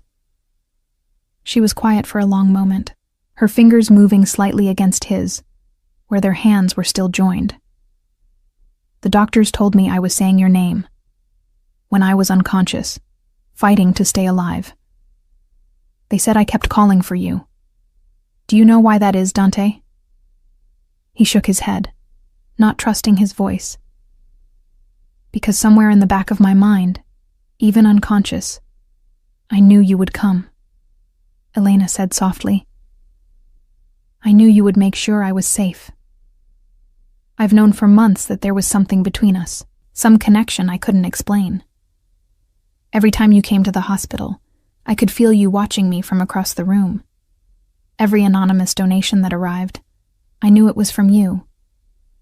Every time I treated a child, I wondered if you'd hear about it somehow. Elena, let me finish, she said, her grip on his hand tightening despite her weakness. I'm not naive, Dante. I know what you are, what you do, and I know I should be terrified right now, or at least wanting to get as far away from you as possible. But I'm not. Maybe I'm in shock. Or maybe the medications are affecting my judgment. Or maybe. She paused, her eyes meeting his directly. Maybe I've been falling for you since that first night in the pediatric ICU, when you looked at your nephew with such love that I could see the man behind the reputation. Dante felt like the world had tilted on its axis. You can't feel that way about me. Elena, I'm dangerous. My world is violent and dark, and you deserve so much better than— Don't I get a say in what I deserve? Elena asked, a hint of her usual spirit breaking through the exhaustion. Don't I get to decide what I want, who I want to trust? Not if it puts you in danger. And being close to me, being important to me, that's the most dangerous thing you could do. He stood abruptly, pulling his hand away from hers despite how much it cost him. Elena, once you're recovered, I'm going to make sure you're safe. Really safe. New identity if necessary. Relocation. Money to start over somewhere far from New York and far from me. It's the only way I can protect you from the consequences of my life. And if I don't want that? Elena's voice was trembling now, though whether from emotion or exhaustion, Dante couldn't tell. If I want to stay here, in New York, living my life. If I want to see where this connection between us leads, then you'd be making a mistake that could cost you everything, Dante said, his voice harder than he intended. The people who tried to kill you are just the beginning, Elena. There will always be someone trying to use you against me. Always another threat, another danger. I can't put you through that. I won't. He turned toward the door, needing to leave before he said something he couldn't take back, before he gave in to the desperate urge to stay by her side and pretend they could somehow make this impossible situation work. Dante, wait. Elena's voice stopped him at the threshold. At least tell me one thing. When you were making all those threats to protect me, when you were tracking down the people responsible, were you doing that just because you're a good person who helps innocent victims? Or was there more to it? Dante stood there for a long moment, his hand on the doorframe, fighting with himself. Finally, without turning around, he said, There was more to it. So much more. But that's exactly why I have to walk away. Because caring about you makes you a target, and I'd rather live with that pain than risk your life again. He left before she could respond, closing the door gently behind him. In the hallway, he leaned against the wall, his eyes closed, trying to compose himself. Dr. Tanaka appeared beside him, her expression sympathetic. That looked difficult, she observed quietly. It was necessary, Dante replied, straightening up. How long until she can be safely moved? I want to make arrangements for her relocation as soon as possible. Physically? Another week at minimum, possibly 2. But, Mr. Morelli, I have to ask, is moving her really about her safety? Or is it about yours? Dante shot her a sharp look. What's that supposed to mean? It means I've worked for you for 5 years, and I've never seen you like this about anyone. You're planning to send her away not because it's the only way to keep her safe, but because it's the only way you know how to protect yourself from caring too much. Dr. Tanaka shrugged. Just an observation. But for what it's worth, sometimes the brave choice isn't walking away. Sometimes it's figuring out how to make an impossible situation work. She left him there in the hallway, her words echoing in his mind as he tried to focus on the more immediate problem. Viktor Kozlov and the Bratva. The meeting with the other family heads took place the following evening, in a private room at one of Little Italy's oldest restaurants, neutral ground that none of the families directly controlled. Dante arrived with Marco and 2 bodyguards, finding representatives from the 4 other major families already waiting: Angelo Russo, Tommy Battaglia, Frankie the Fish Pescatore, and Maria Conti, the only woman to ever head one of the 5 families, and possibly the most dangerous person in the room. "Dante," Maria greeted him with a slight smile that didn't reach her eyes. "We were surprised to receive your request for this meeting. From what we hear, you've been rather occupied lately." "Personal matters," Dante replied evenly, taking his seat at the table. "Which is actually why I asked you all here. The Russians have crossed a line." He laid out the situation in clear, precise terms: the attempted assassination of Elena, her connection to the senator and Viktor Kozlov's operation, and the broader implications of the Bratva targeting civilians for witnessing crimes they didn't even know they'd witnessed. He was careful to frame it not as a personal vendetta, but as a threat to all their operations. "If we let Viktor get away with this," Dante concluded, "we're telling every organization in the city that civilians are fair game, that the old boundaries don't matter anymore. How long before one of your people gets caught in crossfire? How long before families start suffering because we couldn't maintain basic codes of conduct?" Angelo Russo, the oldest and most traditional of the family heads, nodded slowly.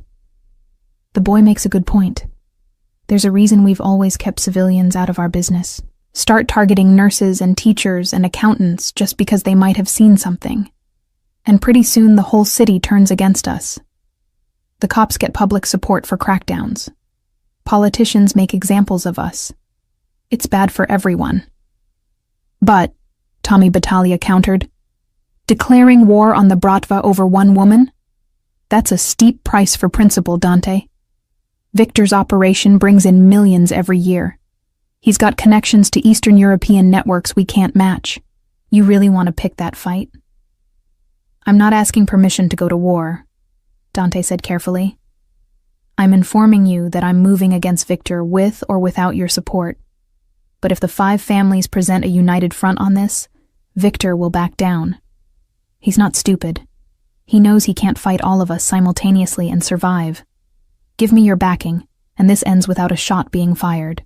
Refuse, and yes, there will be war. But it won't just be my problem. Viktor will see the division as weakness, and he'll expand into all our territories while we're distracted." Maria Conti had been silent throughout the discussion, but now she leaned forward, her dark eyes assessing Dante with unsettling intensity. "This woman, this nurse, she's more than just principal to you, isn't she? You care about her, personally." There was no point in lying. "Yes. And if we back you on this, if we help you pressure Viktor into compensation and a guarantee of no further action, what happens then? Do you keep this woman in your life? Make her a target for every ambitious punk who thinks hurting your girlfriend will give them leverage? Or do you do the smart thing and send her away?" Dante felt the weight of everyone's attention on him. This was the real question, the one that determined whether the other families would see him as rational or compromised. A mob boss who could be manipulated through personal attachments was a weak boss, a liability. "I'm sending her away," he said, and was surprised by how much it hurt to say it out loud. "Once she's recovered, I'm setting her up with a new life far from New York. New identity, financial security, protection but from a distance.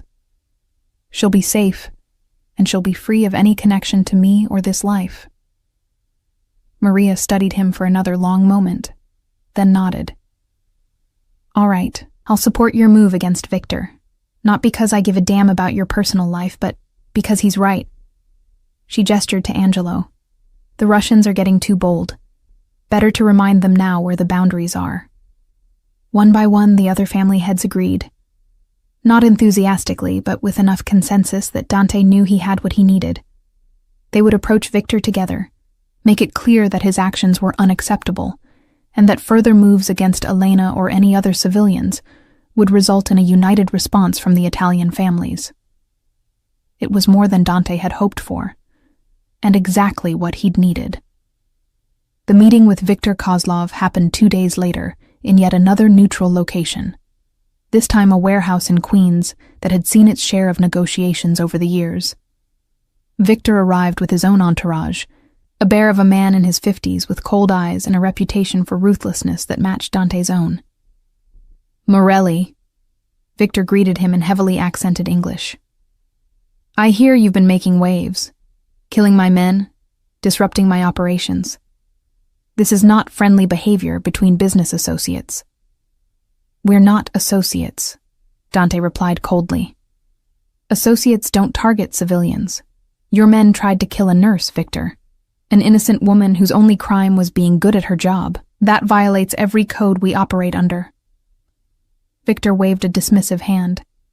"Collateral damage, sometimes unavoidable in our line of work. Not when the collateral is someone under Morelli protection, and not when it brings unnecessary heat down on all of us."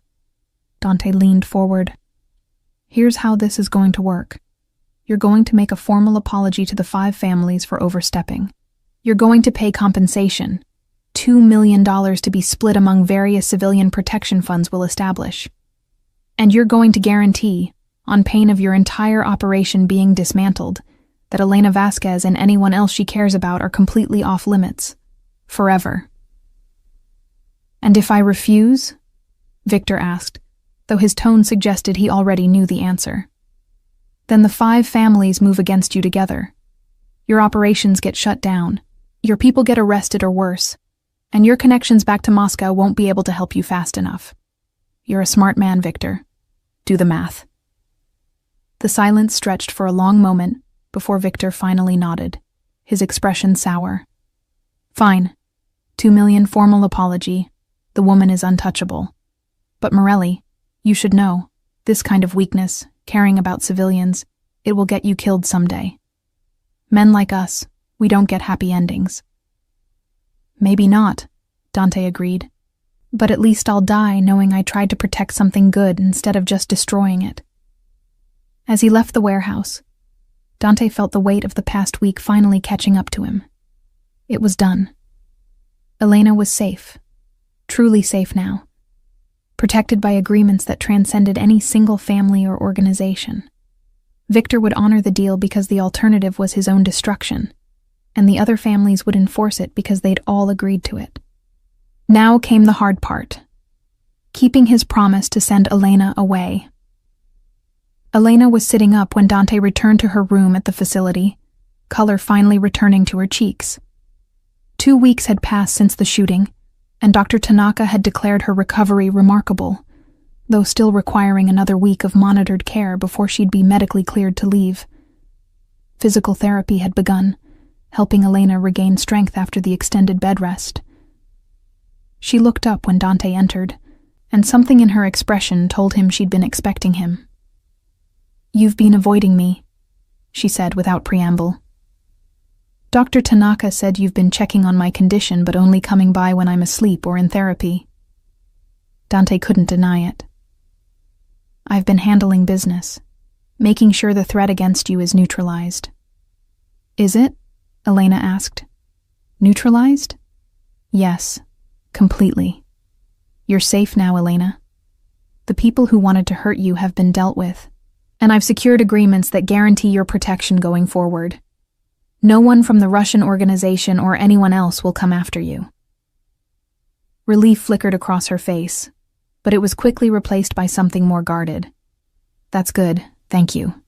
So what happens now?" This was the conversation Dante had been dreading. He pulled up the familiar chair beside her bed, but this time kept more physical distance between them. "Now you recover. Finish your physical therapy, and then I help you start over. New city, new identity if you want it, enough money to live comfortably while you figure out your next steps. I have people who specialize in this kind of thing. Witness protection, essentially, but better funded and more thorough." "You're sending me away." Elena's voice was flat, carefully controlled.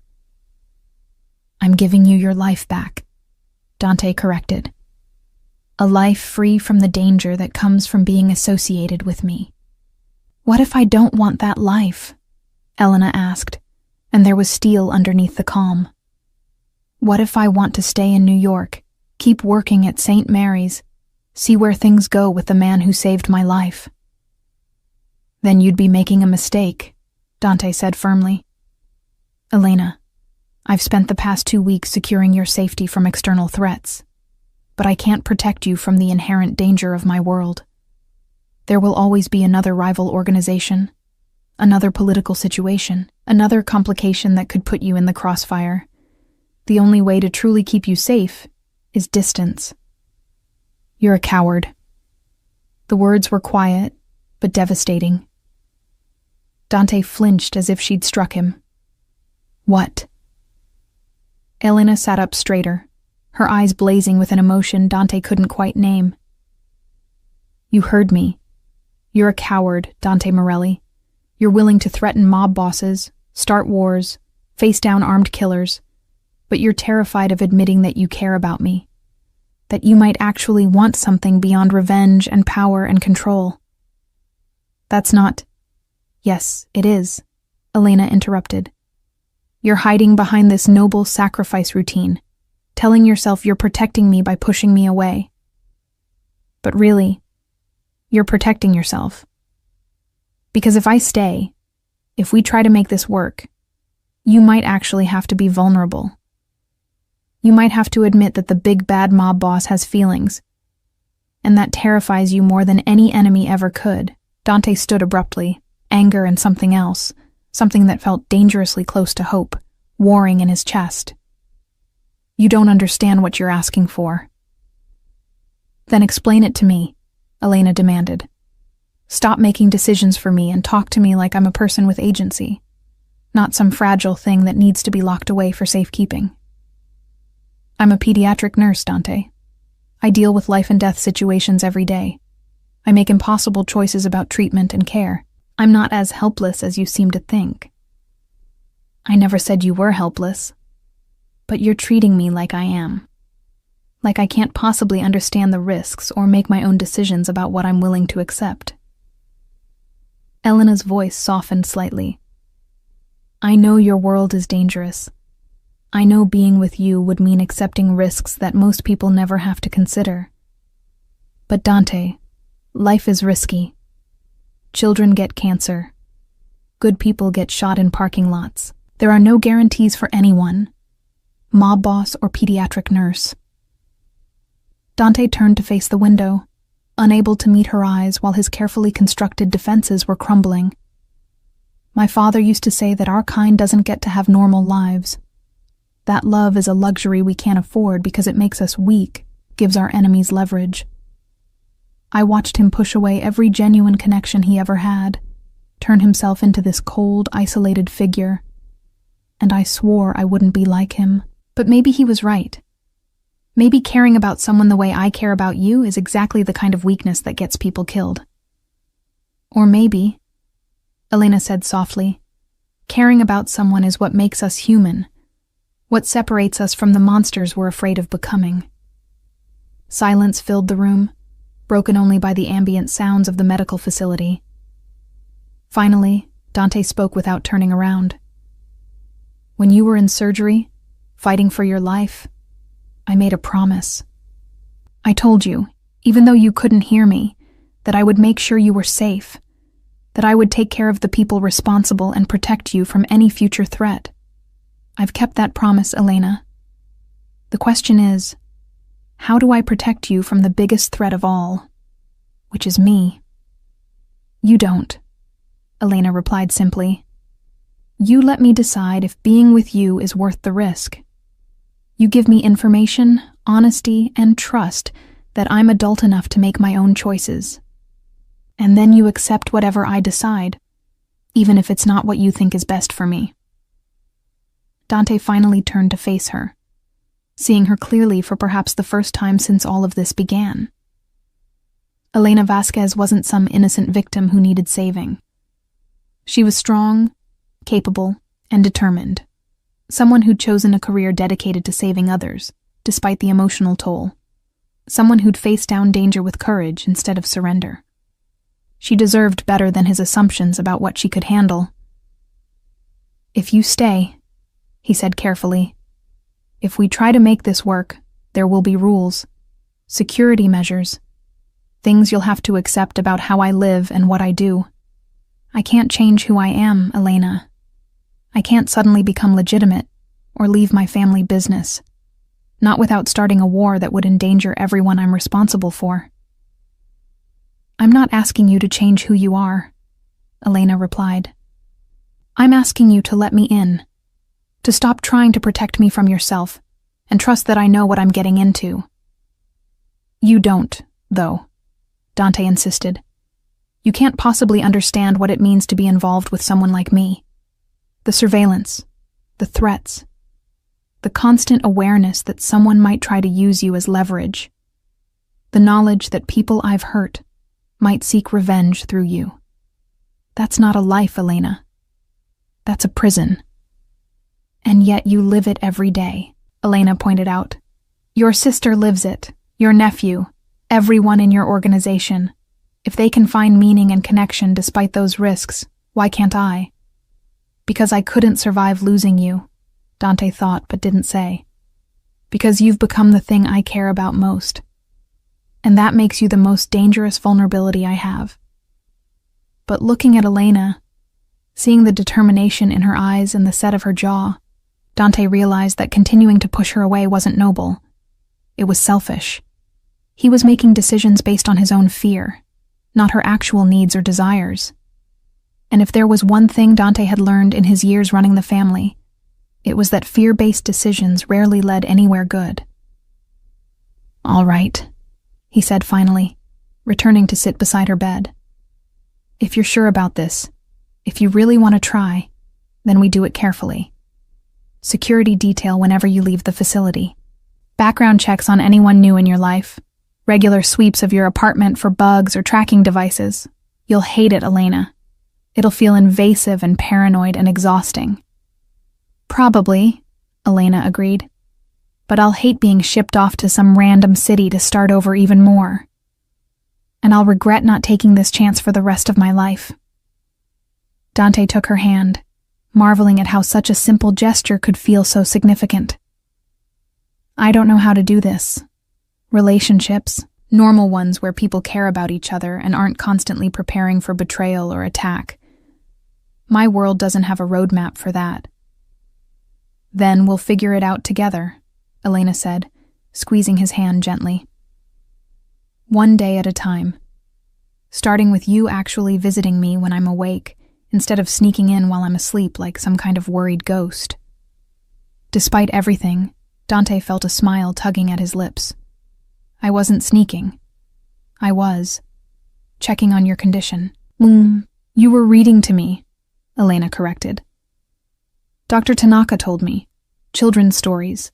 She said you'd sit for hours just reading aloud even though I couldn't respond." Dante felt heat rise in his cheeks, an unfamiliar sensation that he recognized as embarrassment. The doctor suggested auditory stimulation might help with recovery. "Uh-huh. And which doctor suggested reading fairy tales specifically?" "You used to read those to the children in the pediatric ward," Dante admitted, "to calm them down when they were scared, I thought." He trailed off, unsure how to articulate what he'd been thinking during those long hours by her bedside.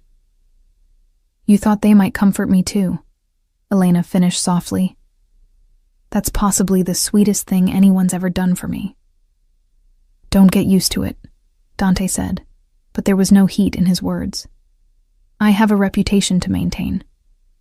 "Right, big scary mob boss. Can't have anyone knowing you have a heart." "Exactly." They sat in comfortable silence for a moment before Elena asked, "So what happens now? I mean, practically speaking. When I'm cleared to leave here, do I go back to my apartment? Back to work?" Dante had been thinking about this. "Your apartment isn't secure enough. I'd prefer you stay in a property I control, somewhere with better security infrastructure. As for work, that's your decision. But St. Mary's might not be safe for a while. Even with the agreements in place, Returning to the exact location where you were targeted could invite trouble. I'm not abandoning my patients, Elena said firmly. Those children depend on me. Their families depend on me. I can't just disappear because something bad happened. I'm not asking you to abandon them permanently. Just take some time. Let things settle. Maybe transfer to a different hospital unit where you're less visible. Dante paused, then added carefully. Or there's another option. I mentioned before that I've been making donations to St. Mary's. What if those donations came with a condition? That the hospital create a new program for at-risk children, something that operates outside the normal hospital structure. You could run it, work with the same patient population, but with more security built in. Elena considered this. A private clinic? Funded by mob money? Funded by money that could be doing a lot worse things, Dante corrected. Money that could actually help children instead of other purposes. It would be legitimate, fully licensed, everything above board, just with better security than a typical clinic. You've really thought about this. I've had 2 weeks to think about nothing but how to keep you safe while still letting you do the work you love. This seemed like a compromise. Elena was quiet for a long moment, then nodded slowly. Okay, I'd want to see the details, make sure the medical side is properly structured. But yeah, that could work. It would actually be amazing. We could provide services to families who fall through the cracks of the regular healthcare system. Exactly. Dante felt some of the tension leave his shoulders. So, we have a plan. You finish recovering here, then we set up proper security at a new location. Meanwhile, we work on establishing the clinic. Give it 6 months, maybe a year, before you consider returning to St. Mary's directly. And us? Elena asked.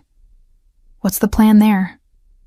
Dante met her eyes, seeing both vulnerability and hope in them.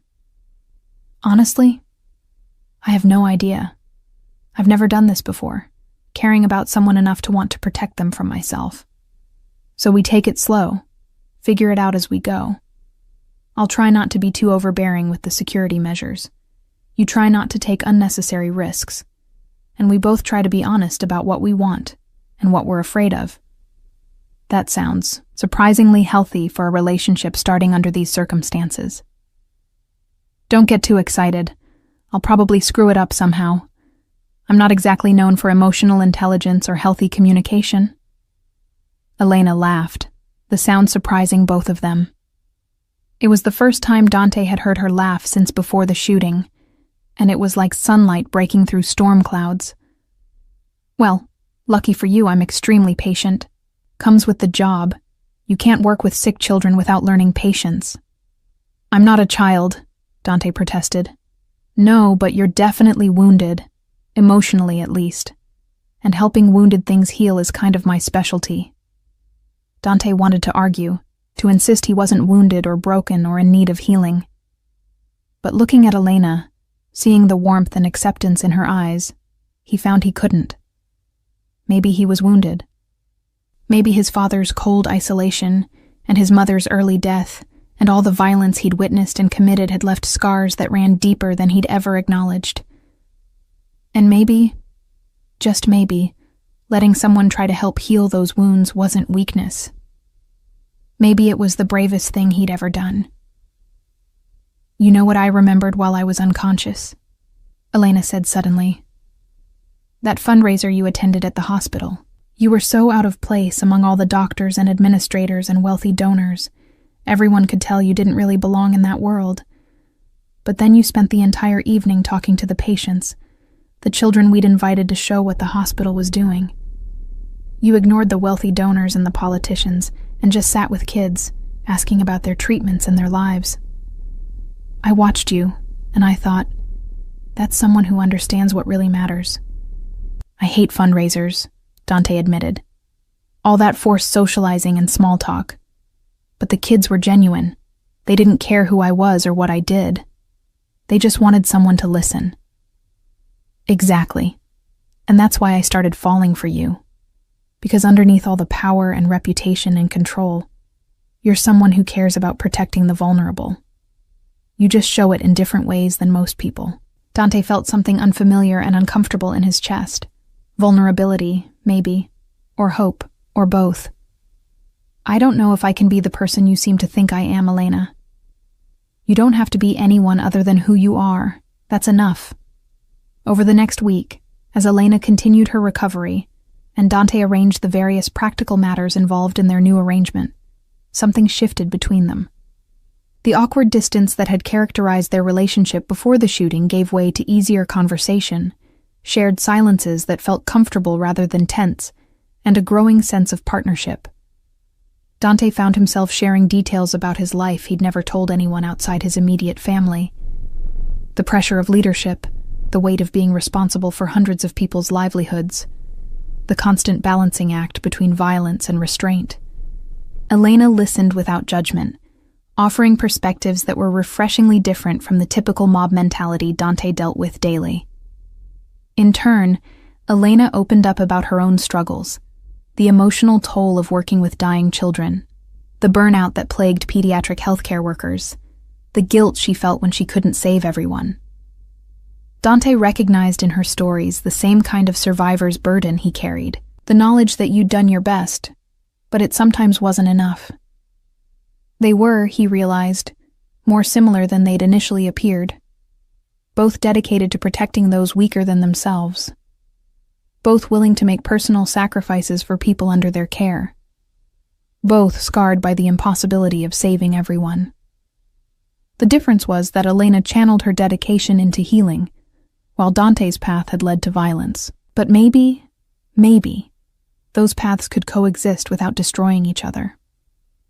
On Elena's last day at the facility, before she transferred to the secure apartment Dante had arranged in Tribeca, Dr. Tanaka did a final examination and declared her medically cleared for discharge with continued outpatient follow-up.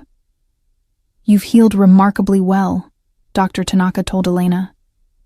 "Both physically and, from what I can see, emotionally. Whatever Mr. Morelli is doing, it seems to be working." After the doctor left, Elena turned to Dante with a slight smile. "She thinks you're good for me." "She's probably the only one," Dante replied. "My own people think I've lost my mind, getting involved with a civilian. The other families think I'm showing weakness. And your co-workers." He trailed off.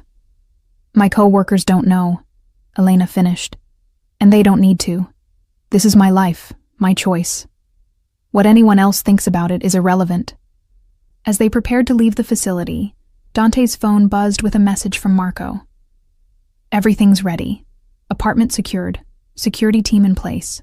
Welcome home." Home. The word felt strange in this context.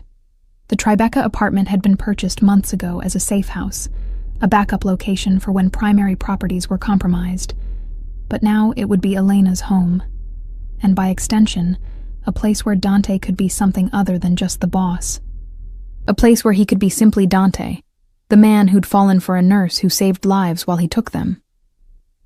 The apartment was on the top floor of a renovated warehouse building, with 3 bedrooms, high ceilings, and windows overlooking the Hudson River.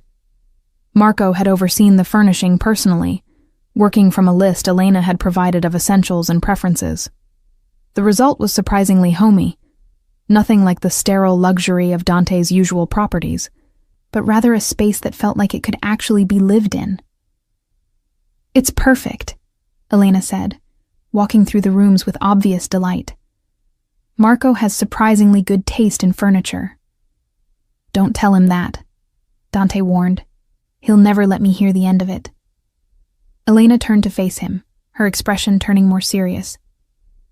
"Dante, I know this is a huge adjustment for both of us, and I know you're probably terrified that I'm going to get hurt again, or that this whole thing is a mistake. But I want you to know, I'm not going anywhere. Whatever challenges come, we face them together. That's what this means." Dante crossed the room to stand in front of her, close enough to touch but not quite doing so. "I've spent my entire adult life avoiding exactly this kind of commitment, this kind of vulnerability. Do you have any idea how terrifying you are to me?" "Good," Elena replied, reaching up to touch his face gently. "You should be terrified. It means you care enough for it to matter. And Dante? You're terrifying to me too. But that's okay. Sometimes the best things in life are the ones that scare us most." He kissed her then, finally giving in to the impulse he'd been suppressing for months. It was gentle and careful, mindful of her still healing injuries, but no less meaningful for that. Elena's arms came up around his neck, holding him close. And for the first time since this all began, Dante allowed himself to believe that maybe, just maybe, they could actually make this work. When they finally pulled apart, both slightly breathless, Elena rested her forehead against his. "So what happens now? I mean, after we've had our dramatic kiss scene and everything." "Now," Dante smiled, genuinely smiled, in a way he couldn't remember doing in years. "Now we live. You heal. I figure out how to run a criminal empire while maintaining a relationship with someone who reminds me every day why some things are worth protecting. We make mistakes, probably a lot of them. We argue about security protocols and my overprotective tendencies and your stubborn insistence on taking risks I don't approve of." "Sounds perfect," Elena said, and the scary thing was, she actually seemed to mean it. 3 months later, the Elena Vasquez Pediatric Care Center opened its doors in a renovated building in the Bronx. Funded through a complex series of legitimate Morelli business holdings, the clinic provided free and low-cost healthcare to underserved children throughout New York City. Elena ran it with the same passionate dedication she'd brought to St. Mary's, but now with resources and support that had been impossible in the overworked hospital system. Dante attended the opening ceremony, standing in the back of the room as Elena gave a speech thanking the donors, never mentioning him by name, respecting the boundaries they'd agreed upon. But as she talked about providing care for the most vulnerable among us and creating a safe place where children can heal, her eyes found his in the crowd, and the look they shared said everything that couldn't be spoken aloud. That evening, as they sat in the Tribeca apartment reviewing the day's success, Elena leaned against Dante's shoulder with a contented sigh. "You know what the best part of today was?" "What?" "Seeing the faces of those kids' parents when we told them they wouldn't have to choose between rent and their child's medical care. Like we'd given them back hope." She paused, then added quietly, "That's what you've done for me too, in a way. Given me back hope that good things can exist even in dark situations." Dante pressed a kiss to the top of her head. "You're the good thing, Elena. I'm just the dark situation trying not to ruin it." "You haven't ruined anything. You've actually made my life better. Better than I ever expected it could be. Safer, sure, with all your security measures that drive me crazy. But also fuller, richer. You've shown me that it's possible to acknowledge the darkness in the world without being consumed by it. To do good work, despite knowing how much evil exists. You're making me sound way more philosophical than I actually am. Am I, though?" Elena tilted her head to look up at him. "You run an organization that could do terrible things, but you've been slowly redirecting it toward more legitimate operations. The clinic is just one example. Marco mentioned that you've been shutting down some of the more violent aspects of the business, focusing on operations that don't hurt people. Don't make me out to be some kind of reformed criminal," Dante warned. "I'm still dangerous, Elena. Still willing to do terrible things to protect what's mine. I know. And I'm not trying to change you or redeem you or whatever. I'm just pointing out that you're changing yourself because you want to be someone worthy of the trust I've placed in you." She wasn't wrong. In the 3 months since Elena had come into his life, truly into his life, not just orbiting around it like before, Dante had made decisions he never would have considered previously, reducing the family's involvement in certain black market operations, being more selective about violence, using it only when absolutely necessary rather than as a first option, even talking to legitimate business consultants about gradually transitioning the Morelli empire toward legal enterprises. It was slow work, and there were plenty of people in the organization who questioned whether he'd gone soft. But Dante was beginning to understand something his father never had: that true strength wasn't about how much fear you could inspire or how much violence you could inflict. It was about having the courage to choose better paths, even when the easy ones beckoned. "You know what I think?" Elena said, interrupting his thoughts. "What?" "I think we're going to be okay, not perfect.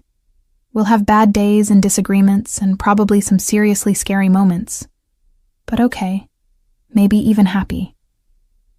Dante pulled her closer, marveling at how this small woman had somehow become the center of his universe, without him even noticing it happening. "You were fighting for life and kept saying my name," he reminded her. "You could have called for anyone. Your mother, your friends, anyone. But you called for me. Because somewhere deep down, I knew you'd come. That you'd move heaven and earth to keep me safe. And you did." "I always will," Dante promised. "That's not romance or hyperbole, Elena. That's a promise from someone who understands the weight of promises. You're under Morelli protection now, which means the full resources of my organization stand between you and anything that might hurt you." "Even you?" Elena asked gently. "Especially me." They sat there in comfortable silence as the city lights glimmered outside the windows. Two people from impossible worlds who'd somehow found each other in the darkness. A mob boss learning that power wasn't everything. A nurse teaching him that caring wasn't weakness. Two scarred souls deciding that together they might actually be whole. The road ahead wouldn't be easy. There would be complications, rival organizations testing boundaries, law enforcement asking uncomfortable questions, the constant balancing act between Dante's world and Elena's work. But for the first time in his life, Dante found himself looking forward to the future rather than simply surviving it. Because Elena had been right. She'd fought for life and called his name, and in saving her, he'd somehow saved himself too.